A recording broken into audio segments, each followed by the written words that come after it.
Welcome back to the CRC podcast here on the CRC Review. I thank everyone who has experienced the content and hope for your continued viewership. The 2020 presidential election will be over this Tuesday, but the real effects, both good and bad, will last much longer than that. Elections have consequences. But, for now, we all can be satisfied where the bombardments of ads will stop. The 2020 battle was deliberately shaped as likability versus effective policy. The Biden campaign focuses greatly on likability, largely because the public is not in favor of their policy platform. The Trump campaign focuses on policy success, largely because many in the public are not in favor of his behaviors. On November 3rd, the public hope to know which side will prevail. I hold strong doubts about the ability for Joe Biden to unite America. There are many people that he and his fellow Democrats hold great disgust for, simply because these people disagree with their policy positions. People that him and his party look the other way when their party supporters use violence against them, which is contrary to our strongly held values. Political victories do not require political opponents to abandon beliefs or set aside principles. It is an unreasonable expectation of any political group or party. No elected official ever enjoys universal support. Nor should they. As with every election, people will still disagree with policy positions regardless of who wins the contest.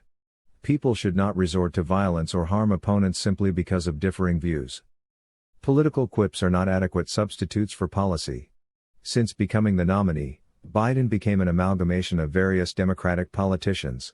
He claims to have a plan for everything, a stance commonly used by Senator Elizabeth Warren.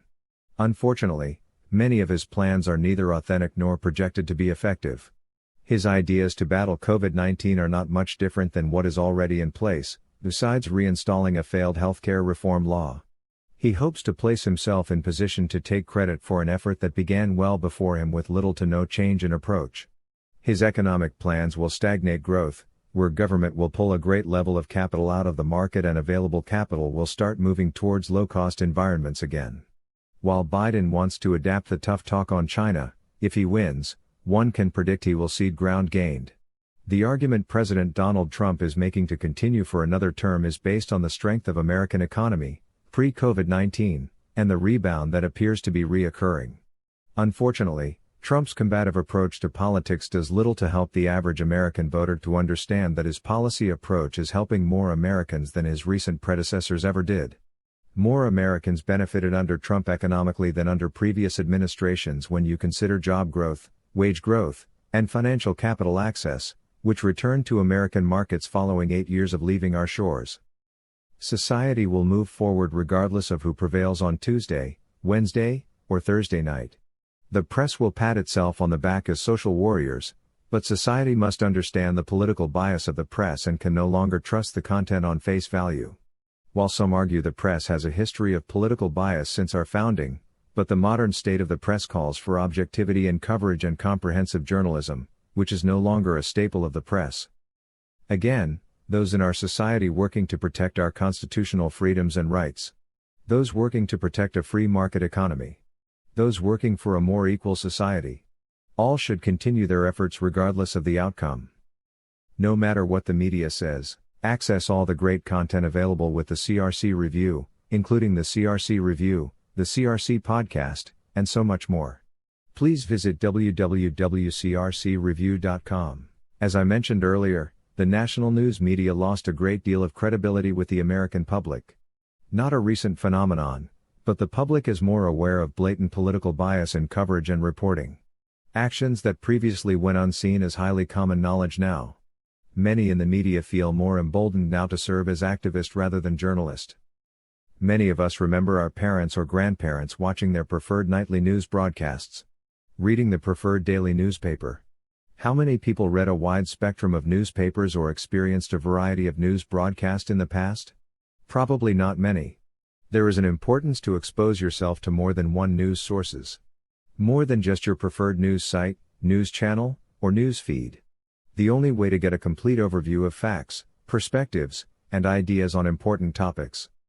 Traditionally, the press enjoys great power in our society because it helps shape our views of the world around us.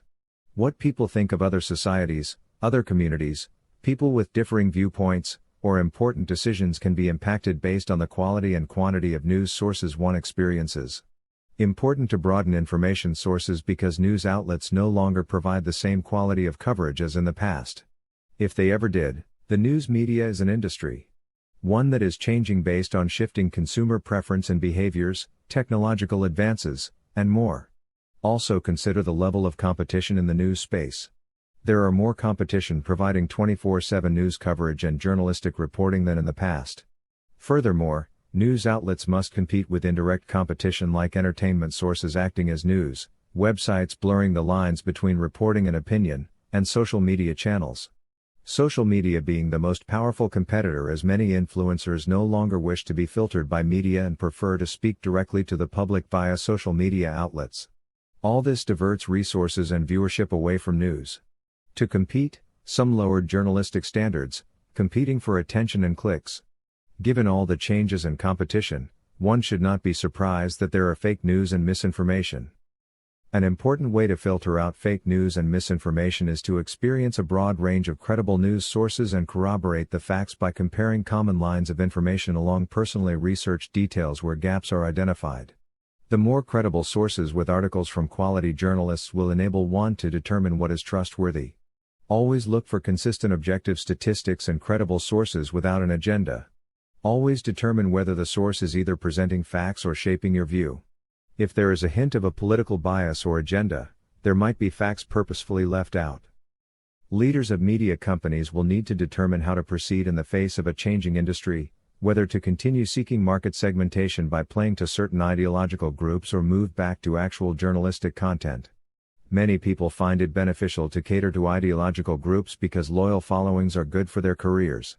The public needs to read more sources and understand the issues, all sides in the proper perspective and context, and be able to shape their own opinions. Access all the great content channels available with the CRC Review on the CRC network, including the CRC Review, the CRC Podcast, and so much more. Please visit www.crcreview.net. A hiring in baseball became more controversial than it probably should have been. The hiring is somewhat symbolic of what everyone faces in hiring decisions each day inside and outside of sports. Should people making hiring decisions recruit people from their network, or should they adhere to a predetermined process that allows for exposure to numerous candidates and points of view of the position? The hiring decision involved the Chicago White Sox hiring Hall of Fame manager Tony La Russa to be their next manager. Some felt the process did not comply with the Selig rule, aimed at promoting diversity.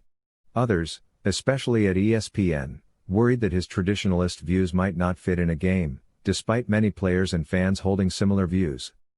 La Russa was a former White Sox manager for quite some time before team owner Jerry Reinsdorf purchased the team and decided to install his own manager to guide the White Sox.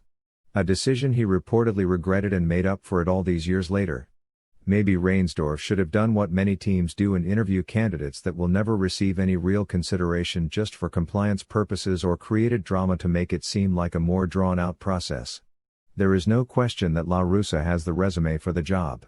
Not many candidates have the wins or championships he brings to the table.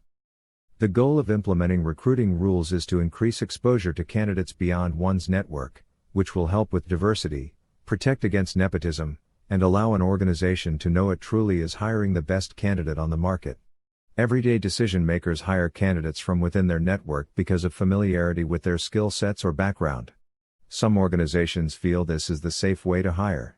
Some of these organizations are not able to see shortfalls that exists. Networks may exist of people failing elsewhere needing a comfortable landing spot, which is not a good reason to hire anyone. Good recruiting processes expand the reach of an organization, not limit it. Understandable if people recommend someone for a job or throw an interview the way of someone you know. But that relationship should not be the only reason they get the job. In the White Sox case, La Russa's resume speaks for itself, and any organization built to win now could benefit from his experience. This is not always the case for positions in other organizations in America. Diversity is a great strength for our nation. People of different backgrounds, culturally, economically, and ideologically, bring much to daily life in our society. All can agree that people regardless of demographics have a place in America. Have the right to exist. The best way to improve societal tolerance and acceptance is always communication, which provides opportunities to learn from each other. Our society is constantly being conditioned to view every situation, action, and debate in the worst possible scenario. To make the worst assumptions of others and accept it as fact. Even when facts prove otherwise. Not only the big events, but the everyday efforts. For instance, there are people on the left of center who feel genuine interest in people's background and culture can be discriminatory. Should people only be limited to Google searches when more relevant information can be attained from the person with the closest connection? People should not be uncomfortable speaking about their backgrounds and cultures. But I get it. The conditioning of people to think every action of every person is discriminatory makes people uncomfortable with some discussions. There is too much effort in telling people they should be offended about everything. Too much time wasted on creating new forms of discrimination. Too much time trying to be more woke than the next person. Understandably, you cannot trust every person you meet. There are people in our society who are racist or sexist. If you automatically apply that label to another person, why should others apply that you? Why shouldn't any mistake or misunderstanding you cause lead you to a stigma? People naturally give themselves the benefit of the doubt and hold others to a higher standard than they are willing to live up. That is quite the normal in our society. The anger, disgust, and resentment only escalate minor mistakes into more divisive feelings. We must remember the golden rule to treat everyone how we want to be treated. Or the silver rule for the contrarians, which dictates do not do unto others as you would not want done to you. In closing, please exercise your civic duty and cast your ballot if you have not already.